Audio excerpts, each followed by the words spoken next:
What is real? How do you define real? You can't jump into cash. Cash is trash. What do? You get out.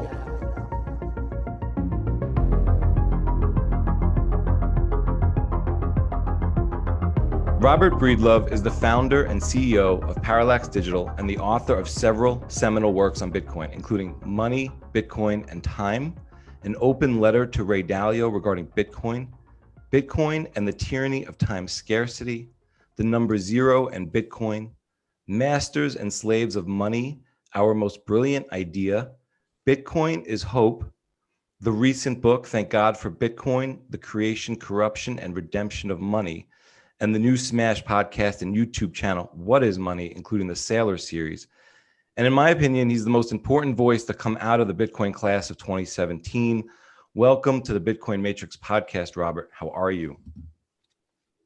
I'm great. Thank you for having me. And thank you for that lengthy introduction. Sure. Forgot how much work I've done. Yeah, to be honest, that's interesting. So when I went back to prep for the show, I started from the beginning. And I'd almost forgotten I just forgotten how much I digested of your work and how important it was to me. And I say that sensitively in the terms of like, when I was reading your work in 2019, I wasn't podcasting. I was just consuming writing about Bitcoin. Mm-hmm. It wasn't important to me necessarily who wrote it or the consistency of the voice or piece to piece. So if I visited you in March of 2019 and came back in December of 2019, I was linking some of it, but I had read a tremendous amount of stuff in between. Maybe I'd caught you on a podcast or two, or 10 in between, but I was just digesting for the sake of taking it in. And the pieces I do want to focus on, which are Money, Bitcoin, and Time, the Tyranny of Time Scarcity and Masters of Slaves of Money.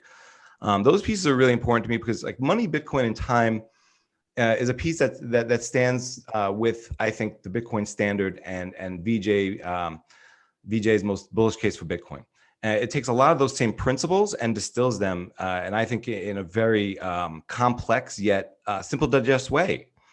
And when I revisited your work, though, I really started to get bigger themes than I picked up the first time. Not only was like, I'm like, you got a mountain of work. I have it right here, all printed out. And marked up. Nice. Yeah, man. And I'm going through it and I'm like, wow, this is amount of work. And I still had to reread it word for word even 2 more times. But I'm like, I remember this is all coming back to me. These are the stories I tell when I try to explain Bitcoin. I just didn't necessarily remember the author per se.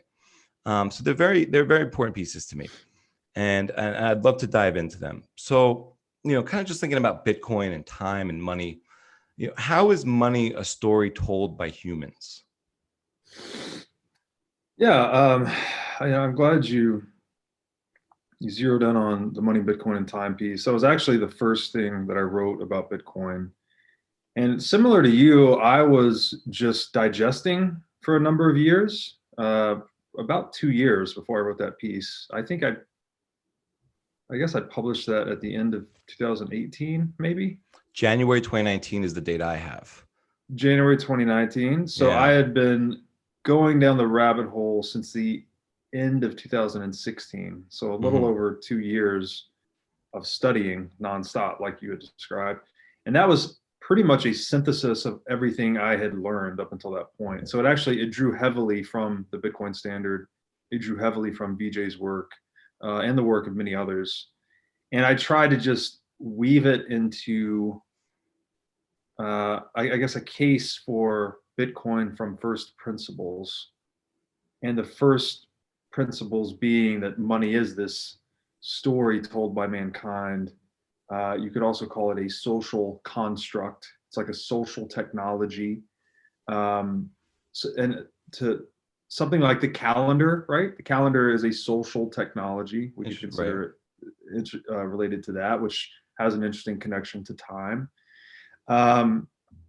It's this, if probably many of the listeners have read the book Sapiens by Yuval Harari. Harari calls these the imaginary constructs that humanity is able to generate these abstractions or useful fictions around which we can orient and concert human action. So these include money, these include the nation state, human rights, various abstractions. And this is actually this ability to generate imagined orders and, fight and die for a symbol, basically, is what makes humanity the dominant species in the world. A guerrilla troop can mobilize 150 guerrillas or whatever to go to battle, but humanity can unite tens of thousands of soldiers under a flag. All right. So we gain this ability to allocate human energy and socioeconomic energy across space and time in a more precise, directed, and concerted fashion by using symbols or stories than any other animal in the world. Ergo, we dominate the world. So in that sense, money is probably the most important story mankind has ever told. It is the original social construct. And that piece attempts to kind of go through the evolution of money, how it's changed over time, and how it actually is a tool for storing time and transacting time. And you could say time or energy. Just everything that mankind produces requires time or energy. And money, the other way to think about money is as the most tradable asset in an economy, or the most liquid asset. So it represents a claim on everything else. It can be traded for anything else that man's time or energy can produce. So it is this timeless story or this timeless social construct, but it also reflects the storage of mankind's time and energy in a tradable form. Right. And would you say, and I think a lot about what Michael Saylor talks about in networks, are humans networked and hardwired for exchange? And why would that be? And kind of what is that network? Yeah, I think as Naval has described us, he's described humanity as the networked species. And the simple reason is that humanity is more productive under a cooperative division of labor, meaning that there's this kernel to economics called the comparative advantage, which is you make hats faster than I make boots. You and I both benefit by specializing in hats and boots respectively and trading with one another. We increase output per man hour of hats and boots by specializing in trading. And that we need one another. We are more productive functioning interdependently than we are in isolation.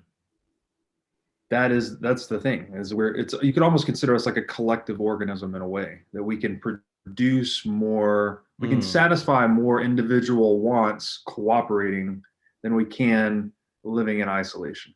And it's just, you can't avoid that. It's math, right? You can't, all the luxuries that we enjoy today, no man could singularly produce them. Another great book that goes into this is The Rational Optimist by Matt Ridley. And he talks about a computer mouse in the first chapter. And he says that there's no individual on earth that knows how to make a computer mouse. No one can do it. It's this complex configuration of trade networks and specialization and learning and heuristics and tools and resources and technologies that all interconnect in this network that output the computer mouse. But you could not pluck any human on earth off the earth and put him on a desert island and say, build a computer mouse. There's no one that could do it. Right. So we need one another. Like, social cooperation is the advantage by which we become more productive and wealthy. So yeah, if through social cooperation we become more productive and wealthy, that kind of thinks that speaks to prosperity, and I think of the key lessons from your writings is time preference, and it really helped me understand that. And maybe you could talk a little bit about like how individuals can build prosperity through generations. With like maybe talking about like Harold and Lewis and the fishing pole. And I just thought that was remarkable where, first we have the micro, and I think that's where I was in 2019, just to kind of lead the story a little bit about where they're kind of like figuring out where they're going to specialize or spend their time. But then how that, when I revisited it or think about it more deeper, it's really the macro over generations. That Yeah, it's a cumulative effect, right? So we're building, as we trade and specialize, each of the trading partners then gets additional free time, right? They can hit the same level of output in less time. Therefore, they have basically discovered this new amount of time in their day, and they can spend that time producing further, or they could spend it in leisure. But if you produce further, then you create more time savings, and it has this compounding effect, and it builds itself in layers throughout history. So the simple example of that, which is in Money, Bitcoin, and Time, and this is one that came out of the Bitcoin Standard, is I gave the example of two primitive trading partners, Harold and Lewis. I chose names with H and L to signify Harold with a high time preference, meaning he's more short-term oriented, and then Lewis with a low time preference, which means he's more long-term oriented. And both Harold and Lewis are alone on an island. They subsist by eating fish. They both start just catching fish with their bare hands, and they can basically spend 8 hours a day catching fish with their bare hands, enough to fill their belly for the day. So it's full day's work for full day's food, essentially. Lewis, having the lower time preference, thinking out into the future, how he can bootstrap himself out of his primitive situation, decides that he can forego eating, he could go a little bit hungry a few days a week. So he could actually maybe only fish 6 hours a day, have a little extra 2 hours of fasting, I guess, at the end of every day, and spend those 2 hours constructing a fishing rod. And at the end of the example, I think, is at the end of 2 weeks, Lewis has successfully constructed a fishing rod that now allows him to catch a full day's worth of fish in, say, 3 hours. Whereas Harold, with a high time preference, is still spending 8 hours a day just to eat.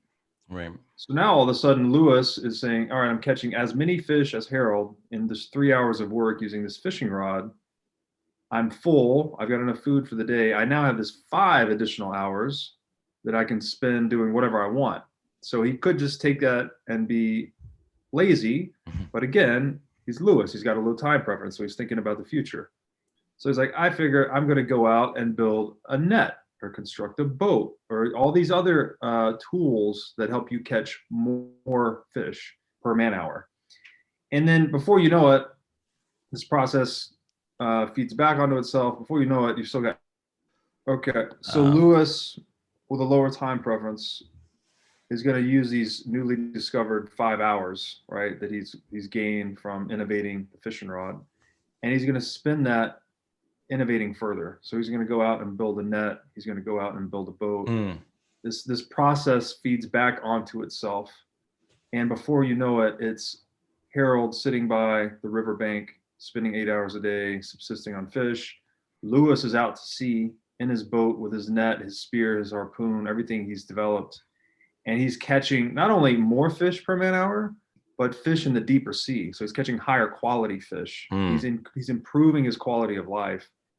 And then if he passes these lessons on to the next generation, right? And the next generation's born with all the advantages he's accumulated over his lifetime, all the capital and learnings he's accumulated, then they can start that process again from the boat. And then this process builds across history until you have these giant fishing ships we have that go into the deep sea and lay trawls of net for miles and miles and bring back millions of fish that they sell on the market.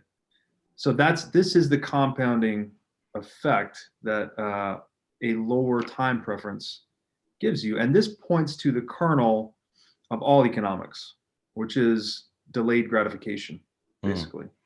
Is you're consuming less today to create savings for tomorrow, or to innovate to create more savings for tomorrow. And it's these layers of savings that civilization is built on. Yeah. I think you even say paradoxically, a world that consistently defers consumption will actually end up consuming more in the long run, as its increased savings would increase the investment and productivity, thus making its citizens wealthier in the future. That's right. And I think, kind of when I read that piece, I was stuck being, not stuck. I was very inspired by Lewis. And I felt like I was Lewis, embarking on Bitcoin at that time. Now I feel like I'm in the middle at the beginning of 2021, I feel like I'm in the middle of that longer cycle where I'm the seventh generation of Harold, maybe. And we're stuck in this fiat world, and the beginning and the after, the beginning's out of my control. And in 2019, I really felt like I was embarking on much more, I saw a lot more light. But I do want to turn to some more of the macro of like price signals. So we've kind of talked a little bit about time preference and the micro, but like, how do price signals, like, why are those so important in terms of like maybe like a unit of account? Yeah, you could think there's actually a number of ways to look at this. And I actually like to compare, first of all, we have to define what a price is. And I like to relate this to language, actually. It's kind of like the price signal you can think of as an economic telecommunications network. So the price is just saying that everything's trading in the world. And so everything trades at some ratio of everything else, right? A house may be worth 11 cars, or a car might be worth 10 hot tubs, whatever. Everything trades at a ratio to everything else. These exchange ratios clearly would be very complicated if that's how we traded, right? We'd always have these barter exchange ratios. So what happens in an economy is, again, that most tradable asset, which is by definition money, everything gets priced in terms of money. And this simplifies trade in terms of calculation, execution, negotiation. And so what you have there is a mechanism of comparison. And this is similar to language, actually, in that we use, words have sense in relation to one another. Now, there's an argument that you can trace it all the way back to where someone's holding up a rock and saying rock, and that word doesn't have meaning in relation to a word, so it has meaning to the rock. And that's true. But once you get further out into the linguistic sphere, you have context and grammar and syntax. All these things are relational, right? So we're deriving meaning from language based on the relationship and configuration of words. The same is true in an economy, as we derive meaning from human action based on the configuration of prices. So it's people are going into the world, staking their time, energy, capital in an attempt to solve problems or satisfy wants for others. And the game is to generate more outputs than you made inputs. So I put in X time, energy, capital that has a certain market value. I want to create a product or a service or a piece of knowledge that earns me more time, money, and capital in the end. So that's why, but all of those decisions are guided by the decisions of others. Everyone's competing to satisfy wants for one another over time. So the price is the informational bearer on how much things cost, how much are inputs, how much are outputs worth.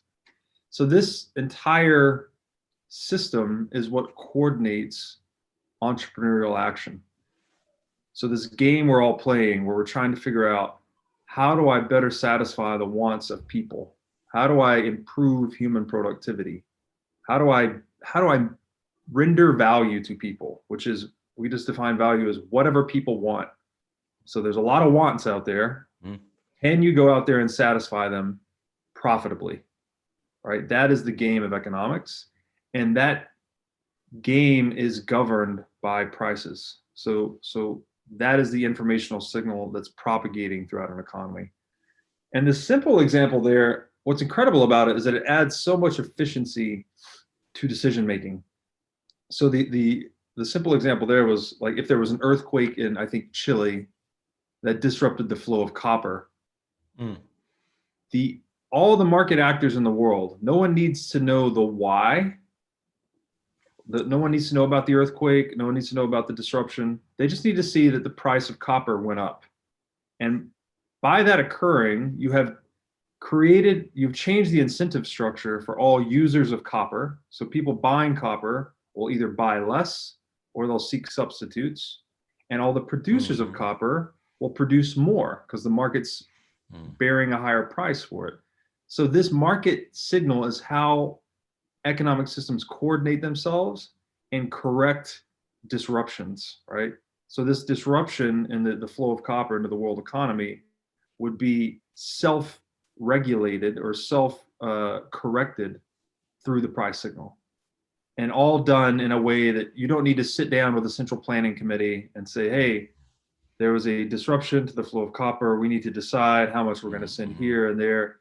It's the other way to think about this is the free market is the ultimate distributed computing network, right? We're all interconnected by the price signal.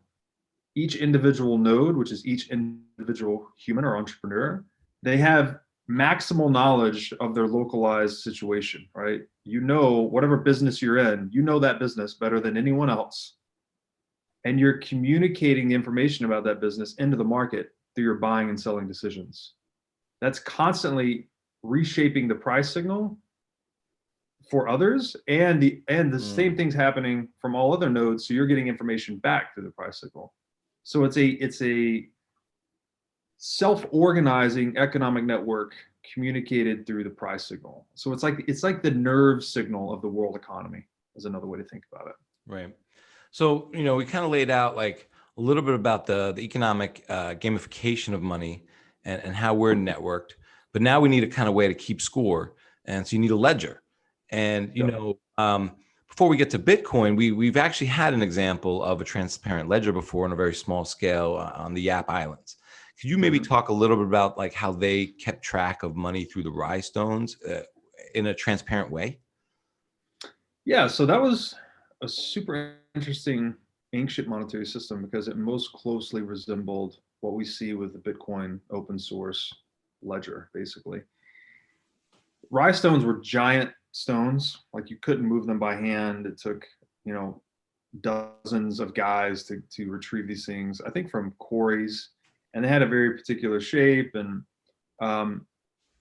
there was a significant amount of work necessary to procure them, which we could think of as akin to the proof of work that limited their supply. So you couldn't just print rhinestones. That was very important.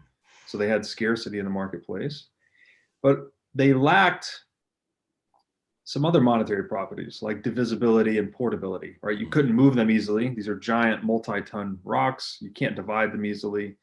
So the Yap Islanders kept track of it with an open source ledger, effectively. Everyone in the marketplace would trade. And then when they would decide that part of the stone had been traded for some other good or service, they would announce this, literally verbally announce this in the marketplace. Everyone had their own individual ledger and they would record the trades.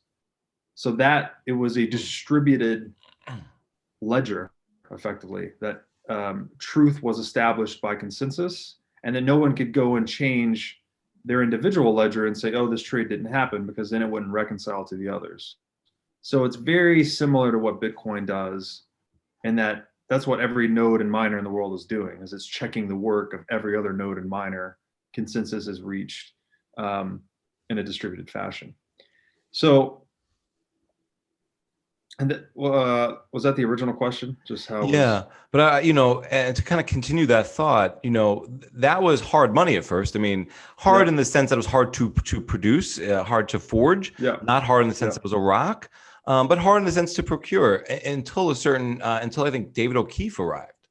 Yeah. And turned hard money into what we would call soft money today. That's right, and we've seen this a number of times throughout history. Another example with the glass beads in Africa, but historically, markets have tried to zero in on the asset that best satisfies the properties of money. And we can think about this as the services money renders. You want money that can be divisible, durable, recognizable, portable, and scarce. In the case of the Yap Islanders, they had figured out a system that satisfied those 5 properties, or provided those 5 services.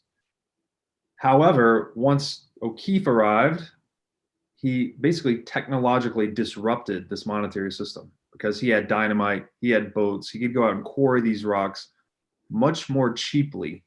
So therefore, he could compromise the scarcity of the money and use it to acquire things in the market and diminish the value of the money. And that's exactly what happened. I think it was coconut oil, perhaps, that he was trying to procure from them. And he saw that they were using these stones as money. He realized he could go back and get some dynamite, come here, mine these huge quantities of these stones very easily, and then use it to acquire a ton of coconuts, and then he could go sell these back in a different market. And glossing over some of the detail, that's more or less what happened. The Yap Islanders tried to resist initially, but he was able to get through to a few of them, and then the entire monetary system collapsed. So the lesson there is, if someone can produce a money more cheaply than others, they essentially control that monetary system, or they can disrupt it down to the point of the cost of production of that money. Yeah. And we see a similar dynamic with central banking today, right? Where they're producing money at zero cost, confiscating wealth from all users of the money, and driving it into the ground, frankly, over time. Yeah. This is, for me, the hinge of the work that we're going to explore today, and the hinge of money in a lot of ways. And before we kind of dive a little bit deeper into that hinge on a more specific level, micro level, but I'm kind of curious your thoughts on, kind of how China and India dealt with gold and silver and moving towards, what the world considered to be the standard, and how that might have affected their societies from a wealth preservation perspective. Yeah, so they're good canaries in the coal mine, I think, historically, for what we will see for countries and groups that resist Bitcoin going forward. And as Safdien brilliantly says, and I'm going to paraphrase it, history shows that it is impossible to ignore the consequences of someone else holding a money that is harder than yours. So this inflation-resistant quality of money, it is a game that imposes itself. You can't just isolate yourself or your economy or your nation from someone else holding a harder money than you, because what they effectively will happen is that there's more demand for the money that holds its value across time. So capital will be absorbed by the hard money economy, making them wealthier relative to a softer money economy, giving that particular economy, the hard money economy, the advantage over the soft money economy. And the example there was China and India obstinately holding out on the silver standard while the world was moving to a gold standard. And it just kept playing out that England, I think, was the first to move to the gold standard, and then the game theory sort of kept playing itself out, that other countries realized they had to adopt the gold standard to remain competitive. And then eventually it was kind of China and India were two major players left remaining on the silver standard. And that's why England was able to colonize much of India, right? It basically became an English commonwealth, because you had English people on a gold standard able to go in and buy vast amounts of Indian capital and land and resources, and then control it for many generations. Similar thing played out in China, but that led to, I believe that led to the Maoist revolution, actually, that there was such a breakdown in wealth that they eventually had a revolution. I might be mixing the chronology up there, but the moral of the story is that China was economically plundered by remaining on the silver standard relative to countries that moved on to the gold standard. So in a Bitcoin lens, it's similar. It's the game theory it cannot be ignored or argued away. It's whoever holds the hardest money is going to accumulate the most economic value. Yeah, I mean, how much do you think it set back those civilizations till today, if they had maybe gone to gold sooner? I mean, dealing with colonization and just, the wealth of the society within the society. Do you think they would be very different places today if they had moved to a gold standard earlier? Oh, Do you think there'd be of more course. peace maybe or something? I mean, had they adopted the gold standard much earlier, they would have been, I think it would have changed their entire history, right? They would have been much more powerful and wealthy today. There would have been a lot less suffering between then and now. But the gold, as good as gold was, the Achilles heel is that it still introduced the need to trust the custodians, to trust the banks, and then the economies of scale associated with transacting gold, meaning that it's very heavy and difficult to move around, right? So there's a big cost associated with transacting in gold. So this led to the centralization of its custody, and then governments, which are just the monopolies on violence, they inevitably co-opt the gold supply such that it can become a revenue stream for the treasury, right? That they can just borrow whatever they need. And that's why the gold supply or the gold standard always breaks down and ends up in fiat, in my opinion, because these custodians, it's absolute power corrupts absolutely. You give a custodian absolute power over the gold supply, they inevitably issue more banknotes or warehouse receipts than the gold reserves can justify, and the entire standard becomes compromised over time, right? They again compromise the scarcity of money by abstracting it into paper currency. So as good as gold was as a force for civilization, this Achilles heel always led to its ultimate abuse and breakdown.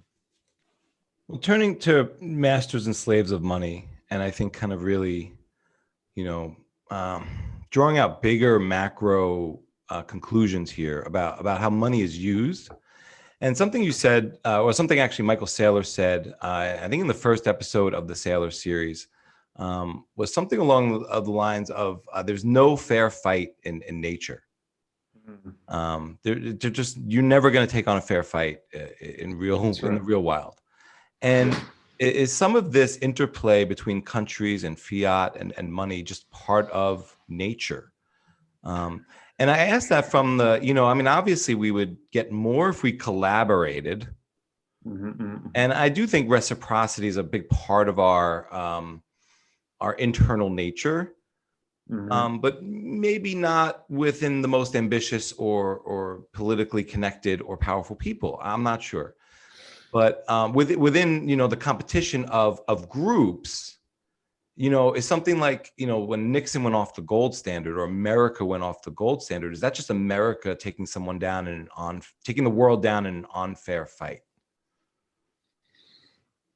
So it is, money is very closely related to biological nature. And I'm going to try and write some of this in my upcoming book, which I'll attempt to just cover at a high level here. So in nature, and this is all organisms, one of the most deeply rooted primordial organic impulses is the territorial imperative. So animals want to take territory, protect territory, and so we can say that's their seek to expand their dominion over space. But I argue too that, again, as Einstein taught us, space and time are the same thing. This also applies to time. So animals seek to increase their genetic dominion over time, which is reproduction, right? We're all trying to reproduce and spread genes as far and wide as possible. The territorial imperative of biology is expressed in man as property rights. This is how we determine who owns what in the world, right? Who owns what space, who owns command over other people's time. This is all embodied in what property rights you have accumulated for yourself. The highest property right in an economy is money. It is the meta property right that holds claim to all other property rights. So that is the deep connection, I think, here. And that's why people are crazy about money, by the way. If you've ever seen someone that's lost money, or money can also just make people crazy. Like it's getting to the deep circuitry of who we are. And to that end, I do think that our modes of social organization, they can exhibit these predator and prey dynamics, where you'll see, again, it's all about inputs and outputs at the end of the day. We think individually, and individually we are compassionate, by the way, with our local group, and want people to do well. We want to have reciprocal altruism and all of these things. However, that compassion does not scale. Again, back to the Dunbar number, that's kind of the limit of what organic societies can mobilize, absent a collective imagined order, like we described earlier. You can really scale biologically beyond that Dunbar number of 150 some odd people. So when you look at nations or larger groups, it'd be a lot more cutthroat. So if there is a way that the collective can earn more outputs from if there's a way for individuals operating a collective, like state governors or military officials, they can input less energy than they can get an output, right? So they can enforce a monopoly on violence and impose taxation that costs them X, and then they get tax revenue that equals X plus one. They will do that, right? It's an economics game. It's not how you feel about the people. It's very ruthless in that way. And so in that way, that's what I think you've seen happen throughout history with these disruption of monetary orders, economics game. And that's what drives the market, by the way, to zero in on the money that is most resistant to theft, most resistant to supply manipulation. Because at the end of the day, people have learned, right, through these countless market iterations, that I need to store my wealth, this accumulation of time and energy savings, the fruits of my labor. I need to store it in a form of money that can't be inflated, can't be confiscated, can't be deauthorized. And that money was gold, right? It was trust minimized money, is another way to say it. And so that's what made gold gold. And then, but again, the drawback was the custody and portability issue. Gold was an insufficient, so we couldn't move it easily. We couldn't beam it over telecommunication channels. So it did not keep up, forced us to need to trust custodians to warehouse that gold and maintain the currency peg 1-to-1. That trust is always abused until it falters. To get to why the US had established itself as the gold standard is again about gold. In World War II, every time Nazi Germany would invade a country, the first place they would go was straight to that country's central bank and hoard their gold reserves. They did this to Poland, they did this to a few others. And very quickly, many European countries wised up to this and said, we need to ship our gold out and store it somewhere that Nazis can't plunder. And it just so happened, by geographic happenstance, that North America became that safe haven. So as a result of World War II, a lot of gold, most of the world's ends up in North America. And then surprise, surprise, end of the war, the US steps in, asses of the remaining opponents that are all very war-weary by this point, right? They've been fighting. Their resources are diminished, and US is holding all the gold. So we send our people in, we finish the job. We then hold the conference to rewrite the banking system rules to our own favor. So we say that the US dollar will be pegged to gold. All other national currencies will be pegged to the US dollar. So we're on this gold standard, but it's a gold standard that the US controls. Because now the world is trusting the gold to be the world is trusting the US to be the gold custodian effectively in this model. And that was 1944. 30 years later, the world sees the US is producing way too many dollars than its gold reserves can justify. Countries start demanding settlement in gold. They want to sell their dollars and repatriate gold. And eventually gets to a point where the US says, we've had enough of this, and they stop. They close the gold window in the infamous 1971 Nixon shock. I think it was Germany that tried to repatriate their gold when the US just decided it had had enough. And that moved the world into this totally uncharted territory of a global fiat standard. And, you know, if you just look at the socioeconomic data ever since, things have gotten really bad in a lot of ways. Right. Yeah. What the fuck happened in 1971? Great website. Yeah. Great website. Definitely. We had those boys on. That was great. I would like to talk and take this lens that you've been delving into, and in your words, you know, you've spoken about money as frozen time. And if you can, you know, pilfer or take someone's time, you know, that is a very that could be theft, that could be, you could be stealing, but that's powerful, that you're just, you know.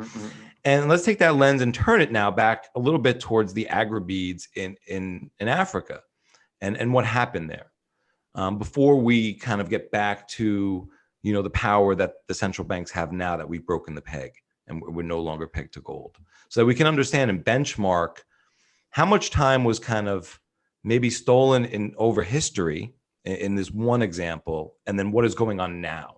And this is the thing that kind of really blew my mind, when I came back to this article, this piece of yours, because the first time when I read it, I was a little, yeah, Robert, okay. You know, meaning this is really big, heavy stuff that is not maybe affecting me in modern times. And now revisiting it 18 months later, it read very differently. It read much more clearly that this is happening. And so I just want to illuminate what has happened in that prior example before we dive into what's going on now. Yeah, so I assume you're saying pre-COVID, post-COVID. Well, I'm actually saying, like, let's talk about like what happened with the agri-beads. Oh no, but I'm saying you're reading. Yeah, am I reading it? Yeah, am I reading it? Yeah, that is the hinge in the perspective change, is really post COVID. And pre-COVID, I felt like, hey, you know, I'm king of the ship. I'm accumulating Bitcoin. Everything's going to take care of itself. Yeah. You know, in 2021, I'm like, well, you know, maybe stacking Satoshis is not really going to solve all my problems, but this is a key and a lens into solving a lot of my problems, which is why, you know, I'm not, you know, it's still everything in a lot of ways, not everything, but it's a big part of my life and the biggest part outside of my family and friends. But, you know, things are getting bigger outside of my control again. And again, is not the right word, but I'm feeling differently about externalities. Yeah. I think it's definitely, the COVID situation has been an accelerant to all of our thinking and perspective on the world. And, you know, it's just incredible how fast things change. It blew me away. You know, I'm a guy that's been staring at this and talking about it for years, and then just to see it happen, I was completely floored. So I can only imagine what it's like for others. It's got to be similar, at least. We see another dynamic similar to the Yap Islanders, in that agri-beads were small decorative glass beads. They were used as money for centuries in Western Africa. This is around the 16th century that Europeans begin. They're actually landing on African shores, so they're doing expeditions, both exploratory and trading expeditions, and they discern, you know, I guess shrewd Europeans discern that, hey, these Africans are using these small glass beads as money. There's glass making facilities back in Europe that I could mass produce these things. I can counterfeit these things in mass, and I could bring these into the market and then acquire all of the, you know, goods and services that the African economy can offer, basically at a, you know, a discount, essentially. So just like O'Keefe collapsing the production cost of rye stones, with the Yap Islanders, Europeans were able to collapse the production cost of agri-beads in Western Africa, and thereby use it as a mechanism for confiscating wealth.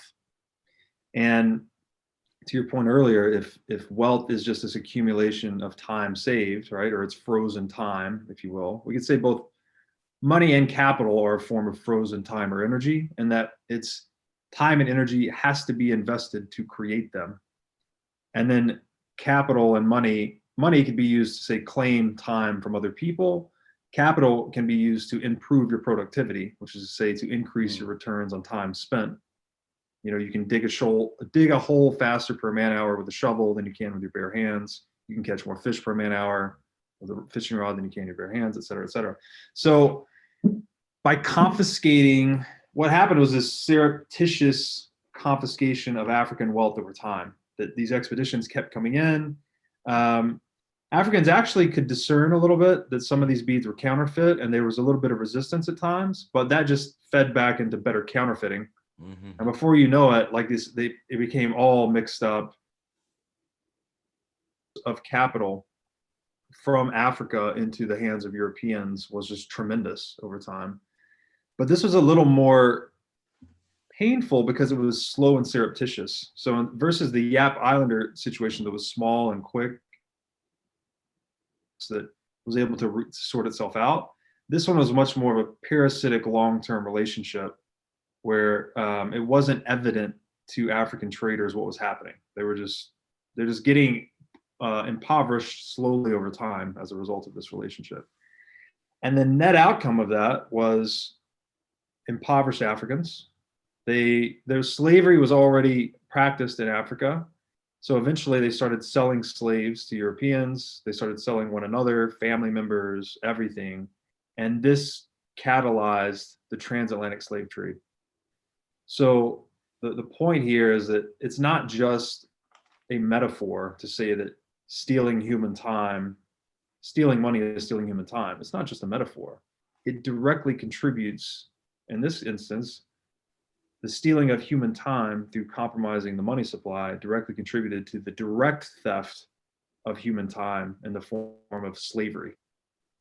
And the transatlantic slave trade was it's an atrocious thing. You know, it was 365 years, 12.5 million lives stolen directly from African shores, shipped to Europe and the Americas.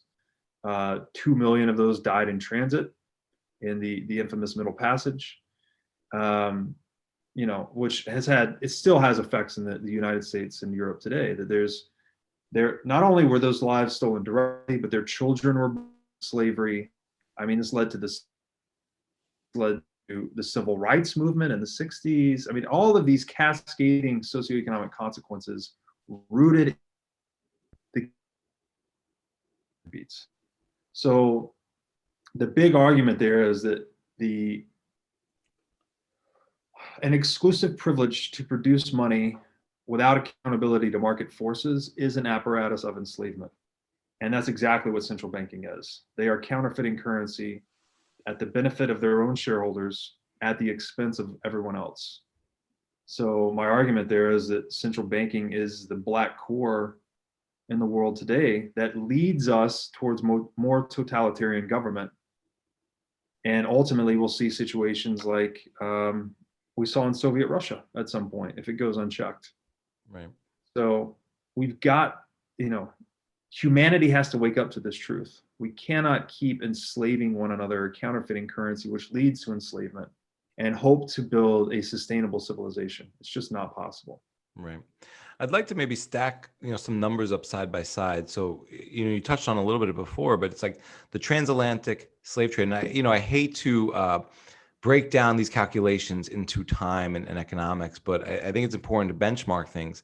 So it's like 6.8 billion hours of human time, I think, was stolen per year over 365 years, which you're talking about 2.5 trillion years of time stolen.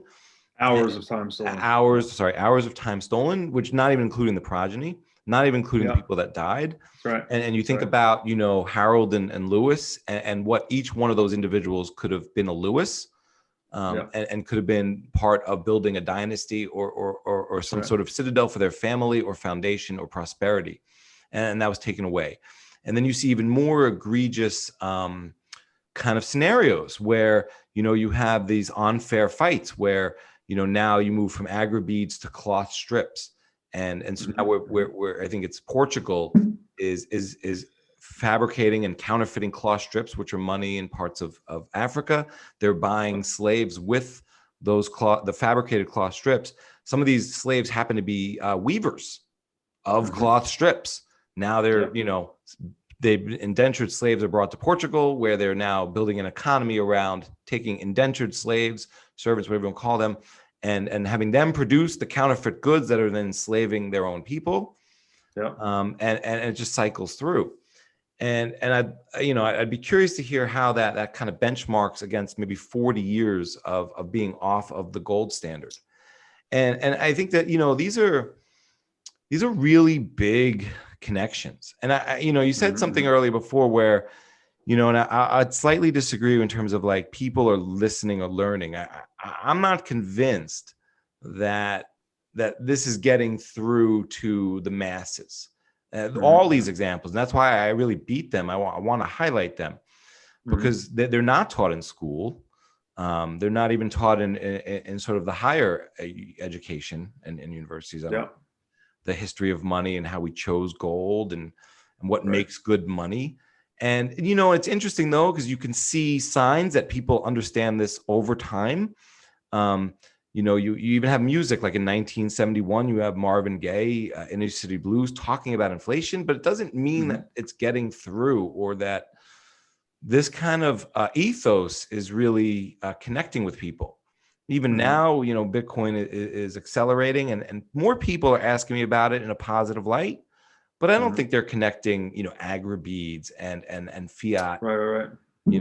But if we could just kind of benchmark a little bit of how you see the time theft through fiat money printing. And in terms, the lens is that if you can make glass beads for essentially free, if you could make cloth for free, if you could make money for free, what does that mean? And then just kind of benchmark it. Sorry. Yeah. Again, it's one way to think about it is the exchange value of money will converge to its production cost over time. So if it only costs you next to nothing to make a cloth strip or a glass bead, then that money, there's an incentive to spend that money buying goods and services until market exchange value reaches production costs. So until you've inflated it down to its production cost. And that also explains the incentive scheme behind fiat currency. It's a keystroke in a centralized ledger, right? We say printing money often, but they don't even print money as much as they used to. It's more about a keystroke of entering new reserves into a bank balance that is pyramided on top of to increase the money supply. So I quantified the transatlantic slave trade to benchmark the Fed against just the US central bank, not looking at the other central banks in the world. And you can develop a proxy for the amount of time stolen from the productive economy through quantitative easing or money printing. And the data I used to do this were the average hourly wage rate per year. This is from the Social Security Administration in the US. I looked at the changes in US M2, which is the money supply year over year in the US. You can then divide that change, that increase in the money supply divided by the average hourly wage rate, gives you a proxy for how many hours are stolen. That's basically what is the market rate per hour of the average worker? How much money did the government print that year? That's how many hours were stolen. Because when a government prints money, it is not, there's no fair trade there. They're not adding any productive assets into the economy. They're not putting any assets in, they're not adding any human time, no ingenuity, nothing. It's just a reallocation on the claims of the productive factors in an economy from the hands of one to another, from the hands of society to the hands of the government, or the central bank, you could say more specifically. And when you stack this over, I only looked back 40 years. I think I looked 1981 to 2020. The average hours stolen per year by just the US central bank, the Fed, came out to, I think it was 23.4 billion hours per year stolen for 40 years straight. So this was 2.33 as many as the transatlantic slave trade. Transatlantic slave trade was 6.5 billion hours per year. I guess it's closer to 4 times actually. This from are off slightly, but it's 3 to 4 times more hours stolen per year than the transatlantic slave trade. And over the course of 40 years, total calculus came out to almost 1 trillion human hours stolen by the Fed in 40 years of money printing. And then if you quantify that back to the workforce number, it's as if the Fed was had a slave force of about 11.7 million people for 40 years straight, breaking down the hours to number of people needed to satisfy those hours. So it's, and I took for a long time a great deal of reticence to talk about central banking in this way, because it is distinctly different from physical bondage, where there are chains and whips and violence that's very visceral and real. Inflationary monetary policy driven by central banks is something much less visible than that, much harder to identify. But because of that invisibility, the trade-off is that it's done at a much larger scale, right? It's 4 times as much, 3 to 4 times as much as the transatlantic slave trade, looking at just one central bank. So it's bad. I don't know. There's what else can you call systemic time theft other than slavery? And when you look at it through this lens, I think it gives you a frame of reference on what's truly wrong in the world today. That we have theft at a minimum, slavery at a maximum, integrated directly into the prevailing economic order. And it may sound crazy, it may sound tinfoil hat, but just a quick study of the history of humanity. We've always had systems of slavery. Always. Every civilization has enslaved someone else. It's been the norm. But the vast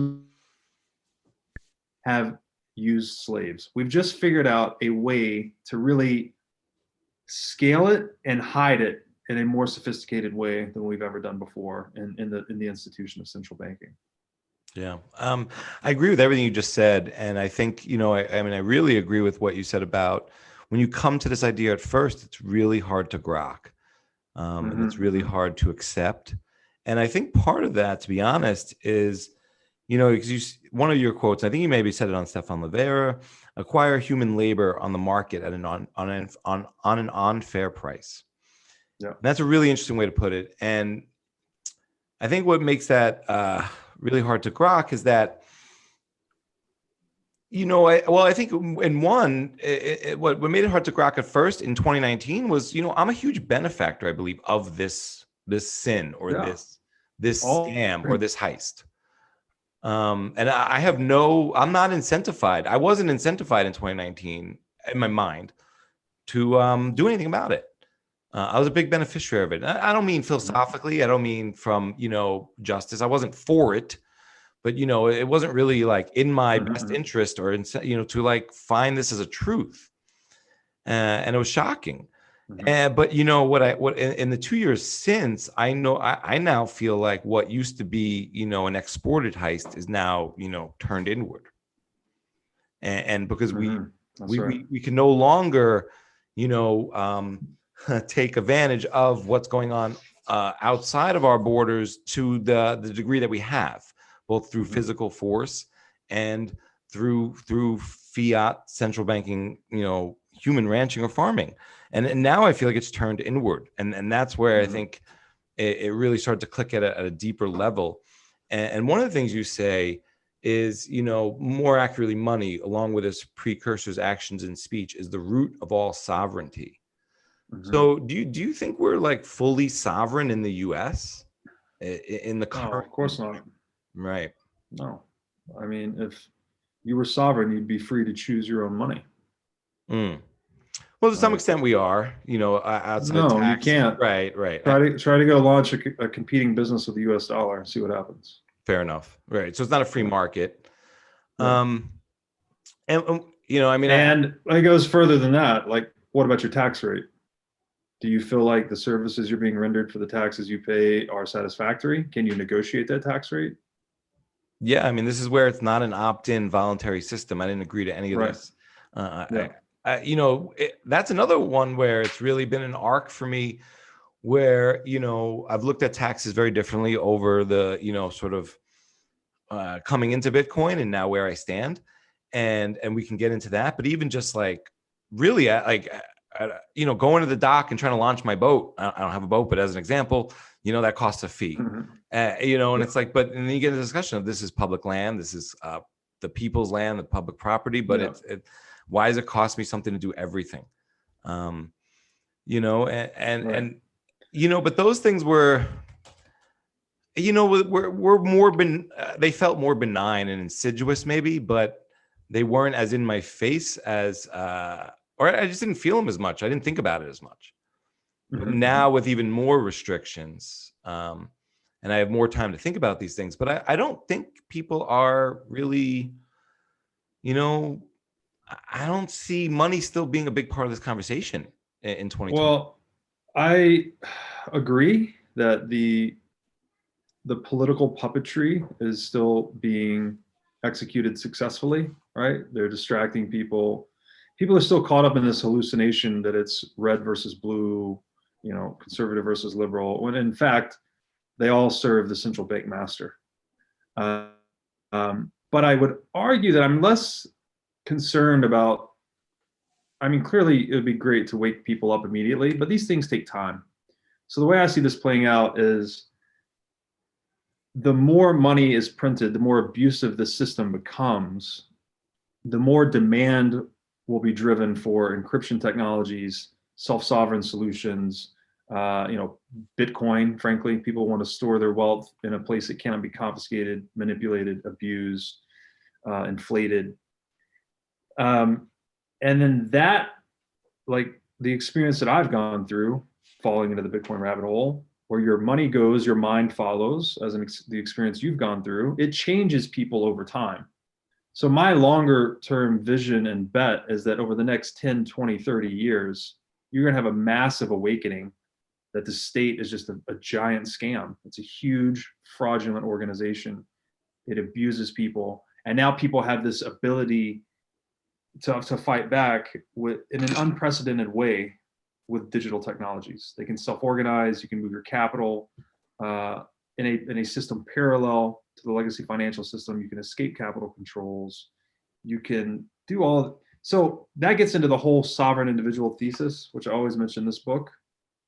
I'm writing an essay series on it now. It's going to be a 12-part series, more or less covering one part per chapter in the book, plus one extra part covering Bitcoin specifically. But I'm arguing that we're transcending this false statist dichotomy between capitalism and communism.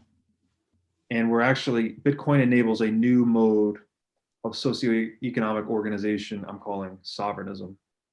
And that encryption technology, which is what is at the heart of the internet and Bitcoin, and other tools that I think we'll see coming down the pipe in the coming years, this is inherently disruptive to the state. It gives people a level of sovereignty that's never before been possible, that we needed a large monopoly on violence to preserve the peace and protect property rights in a trading economy before. But now a lot of these functions that the state was necessary for in the analog ages can be satisfactorily provided by software in the digital age. So we're in a renaissance, really. Like the transition from the agricultural age into the industrial age, or the fall of the feudal age. None of these things, in retrospect, they're major transitions, but no one saw them coming, right? If you're living in feudal society, you think this is just the way of the world and the way it's going to be forever. All this printing press is invented. 10 million books are produced a year. And then this is, all in this affairs. And these ages being shorter and shorter. Agricultural age was long industrial age. I was just saying that these ages are getting shorter and shorter. So agricultural age was much longer than the industrial age.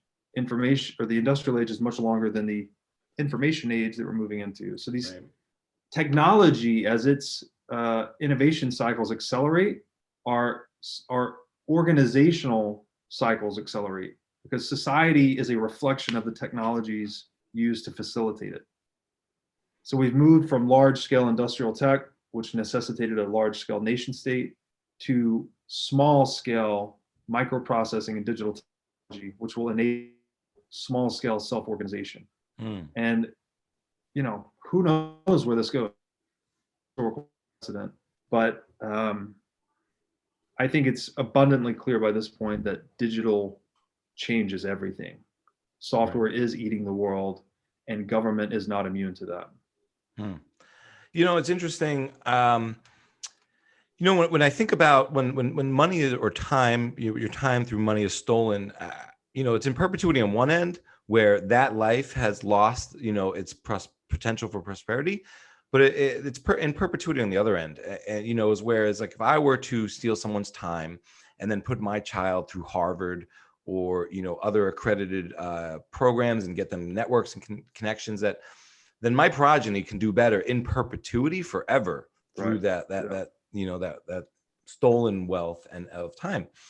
And that really kind of, really informs a lot of my thinking about, fairness and justice and so what I'm looking for, like altruism, and how I try to make decisions and always try to err on the side of like being objective and doing what I think is best, for myself, but, without trying to discount how my life might affect others, my actions.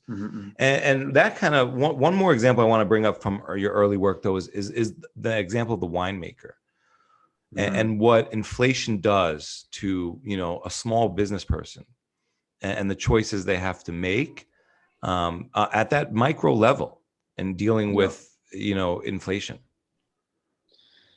Yeah, this is a really interesting one, actually. So I think one way to think about prices is as an element that determines where attention is warranted. So if the price of something is increasing, that represents an unsatisfied want in the market economy, right? There's more demand than there is supply for this good or service. And so by extension, and Bitcoin is a clear example of this, when the price of something goes up, attention is drawn, right? People pay attention to changes. I was saying that it's for drawing attention. So if the demand is outstripping the supply, so there's an unsatisfied want there, right? And so this draws the attention of producers in the marketplace to try and go and solve that want. The opposite would also be true, that if the price is declining, it's sort of descending away, it's getting less attention because there's less, it would indicate that a want is being satisfied more efficiently and effectively, and producers or entrepreneurs would pay less of that, right? And again, in terms of the connection between price and attention, Bitcoin's a great example of that, right? Every time its price goes up or down, that's when it gets attention or less attention. So in that way, centralized body is producing money. They're inflating the nominal price of assets or goods or everything, right? There's more stuff. The example that I gave was a winemaker operating in a central bank economy. Essentially faces three courses of action when a central bank prints money. And the assumption is that he's selling his wine for $20 a bottle to begin with. So he knows that, okay, say the central bank doubled the money supply. It's just assume inflation is even. It's not actually even in the world, but just for simplicity's sake, assume that his inputs are going to effectively double in price. He has three choices. He could continue selling his wine for $20 a bottle, and eat the loss, right? His cost of inputs have doubled, but he keeps his price the same. He eats the loss due to inflation. He can choose to double the price of his wine to $40 a bottle, which will keep his margin constant. So the cost of inputs have doubled. He doubles the selling price. His margin is constant. Or he could water down his wine or use cheaper ingredients, a lower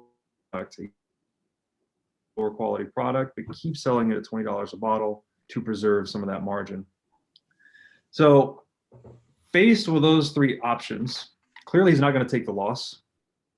If he increases his price to $40 a bottle, which would be the honest thing to do, frankly, he is creating more attention, right? He's increased the price of wine, so he's drawing more attention from competitors that will look to sell that bottle at a higher price as well. And then those competitors might not be as honest as him. They may choose to sell the wine at a higher price or even a lower price and compromise on quality. So he's left with kind of this third choice, because even if he's honest, he's probably going to lose some business to competitors because he's had to increase his price by double. And then his competitors can hide some of that cost through, again, cheaper or lower quality ingredients. So he sort of is incentivized to deceive his customers in the short run. Now, over time, this would work itself out because his reputation, he would gain, say he had a reputation for a certain level of quality of wine, he'd then be diminishing that quality, which over time, his reputation would be diminished as well. But it would take time for this to occur. So the moral of the story is inflation is forcing producers to be more short-term oriented. Again, raising their time preference, right? Which also encourages them to deceive their customers in the short run. They're thinking less about their long-term reputation, more about their immediate financial profitability. And they're as a result of theft integrated in the money supply, inflation integrated directly in the money supply, producers of all sorts are forced to weigh their more financial in this way. They kind of have to hold each one in each hand and decide, am I on the table and a roof over the head for my family, or am I going to compromise a little bit to earn the business? So it's that mode by which I argue inflation is a cancer on the socioeconomic fabric and the moral fabric of reality. Right. And it just, it's, again, if civilization is the lowering of its time preference and the broadening of its time horizons, inflation the whole process. It's causing us to become less civilized, more deceptive, more short-term oriented in general. And I think you can see this again back to WTF1971.com. Just look at the data. Right. Inflation screws up society really bad. Right. It's corrosive, and it pits us against each other instead of having us collaborate for the sake of prosperity for all. As whimsical as that sounds.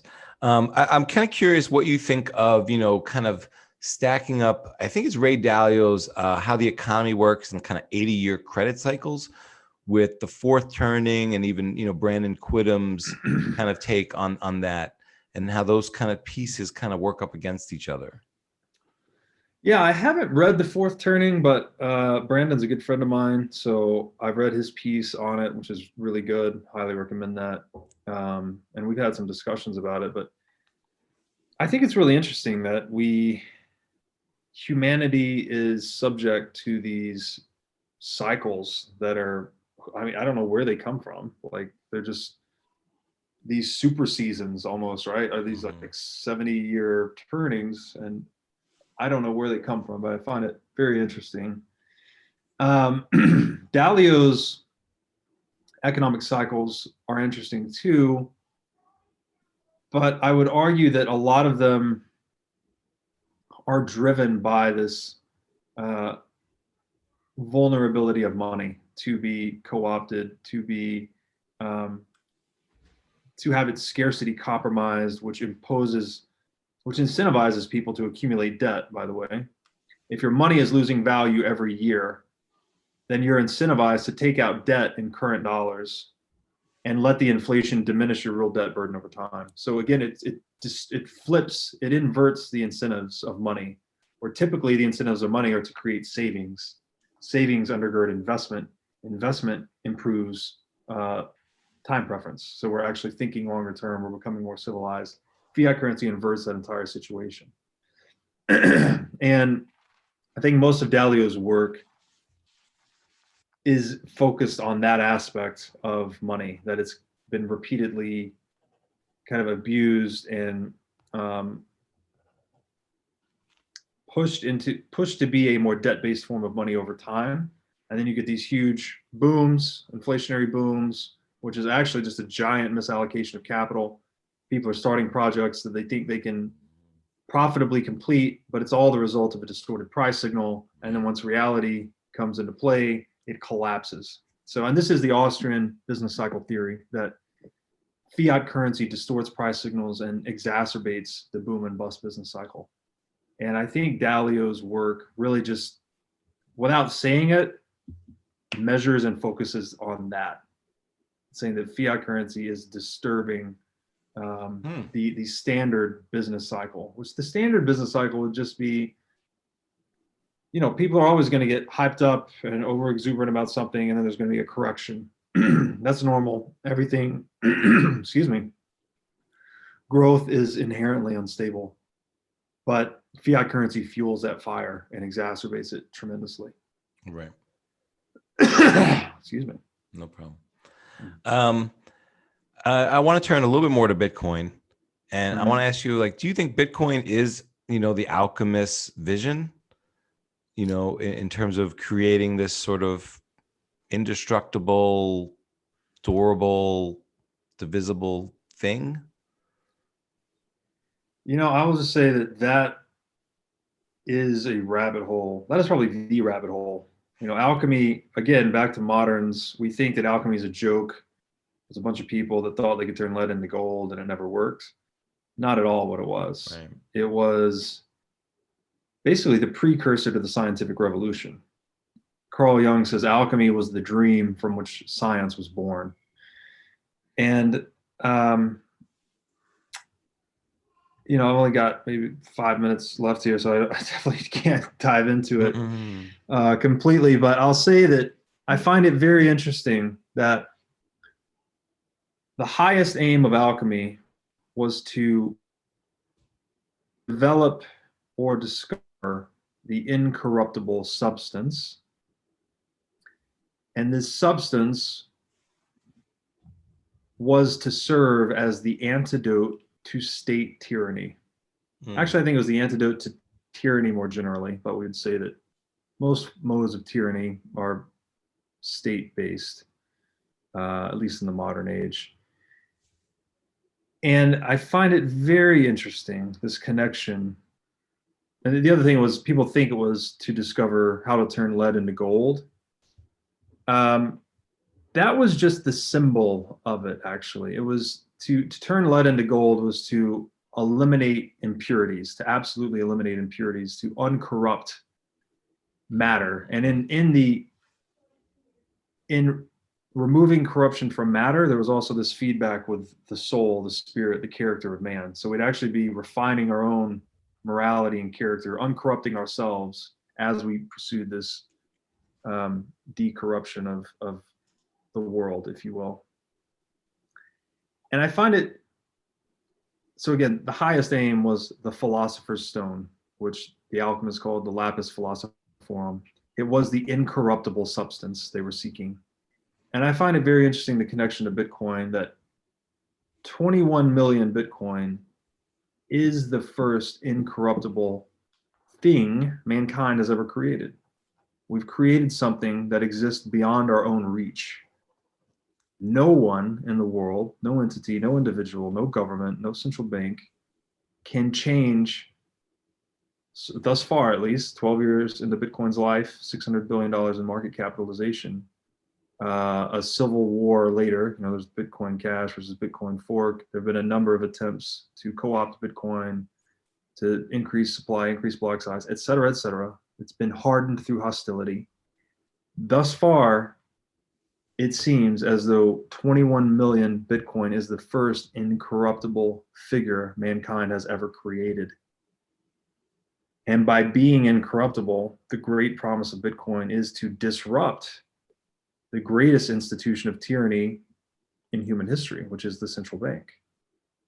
So we have an incorruptible substance in Bitcoin. We have an antidote for the corruption of central banking.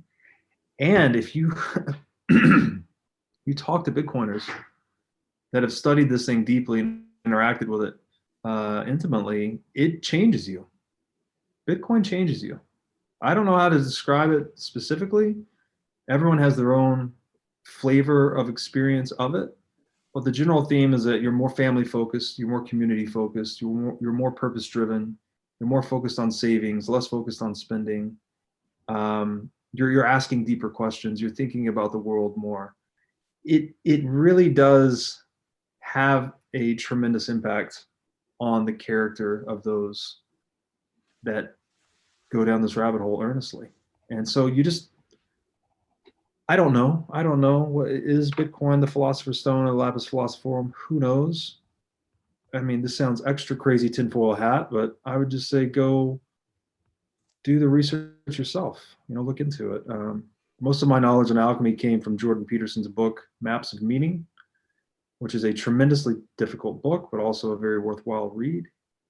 And we're existing in a time where ancient wisdom seems to be resurgent in the digital age. We've got people doing yoga, meditation, Ayurvedic medicine, paleo diets, psychedelics like ayahuasca are becoming more important. Bitcoin, you could even argue, is a form of ancient wisdom in that it's Austrian economic money. Austrian economics is the ancient wisdom of economics, whereas Keynesian economics is central bank propaganda, more or less. So maybe this alchemy thing coming back in the digital age too is part of that. I don't know, but I find it very fascinating. Yeah. To quote you, Bitcoin is hope, our most brilliant idea. Death, taxes, and 21 million Bitcoin was kind of some of the things we can count on in this world. Not that we want to count on death and taxes, but we know they're going to happen. This has been so incredible. I can't tell you how much I've looked forward to this, and it's exceeded all my expectations and excitement beforehand. Again, I think everyone should check out all your articles, including the ones we didn't cover, like Bitcoin is Hope, our most brilliant idea. Your latest book with your co-authors, Thank God for Bitcoin, The Creation, Corruption, and Redemption of Money. I'll leave it to you for any parting words, and please let everyone know where they could find you. One thing, we didn't get into the Sailor series because it stands on its own. And there was no reason for us to cover it. Just go and watch it. One of the things I got through a couple of them already. There's 9 or 10. I think there's 8 or 9 already out. There's 9 out. We'll have between 1 and 3 more episodes. Yeah. So they're incredible. For me, I'm looking forward to like a bachelor weekend where I get a whole Sunday and I could watch them on my big screen like The Godfather. I'm going to sit down with a couple of beers and some snacks and just take them in. They're incredible. I was really just blown away from like the first couple of frames, and they just stand on their own. So, definitely check out all of Robert's work, and I'll leave it to you for any parting words and let everyone know where they can find you. Yeah. Thank you, Cedric, so much for having me. This has been awesome. It's been a long time since I've got to go through all of my old work and think about it again and talk about it. So I appreciate that. You can find me on Twitter. My last name's Breedlove, BREEDLOVE 22. There's links to almost everything there. I've got a link to my Medium page where I post my writing. I got a link to the YouTube channel, which is both a YouTube channel and a podcast that we're calling the What is Money Show. Our first guest was Sailor in the Sailor series. We're going to do similar series like that with the best thinkers in the world, essentially. So my aim is to just sit down with the smartest people in the world and talk as long as they want about whatever relevant topic they want, and try to make it something like the intellectual Olympics, something like that, something really enjoyable to watch. Also on the Twitter page, I've got a link tree that I update frequently, which has links to all my work. Yeah, thank God for Bitcoin. I co-authored that with 7 other co-authors. It's been very well received.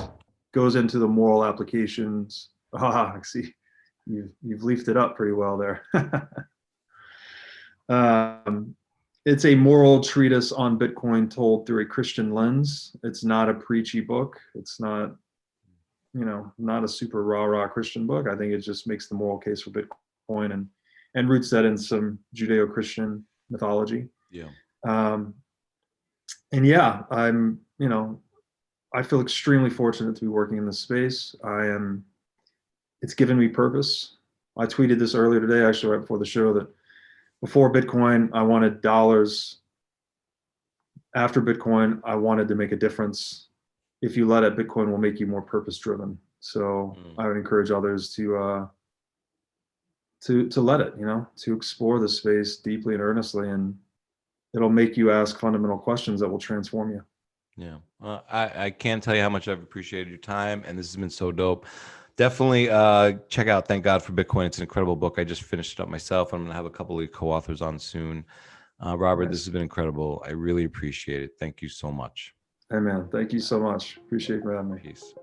Robert Breedlove on Bitcoin, the tyranny of time scarcity and the masters and slaves of money, right here on the Bitcoin Matrix podcast. And thank you for listening. If you dig the chats, please subscribe, like, and review wherever you dome your pods. Those reviews are the best way to get the word out so I can keep grinding out thought-provoking conversations on Bitcoin. And if you're interested in sponsoring the show or just want to shoot the shit, hit me up. My DMs are always open. This is Cedric. Peace.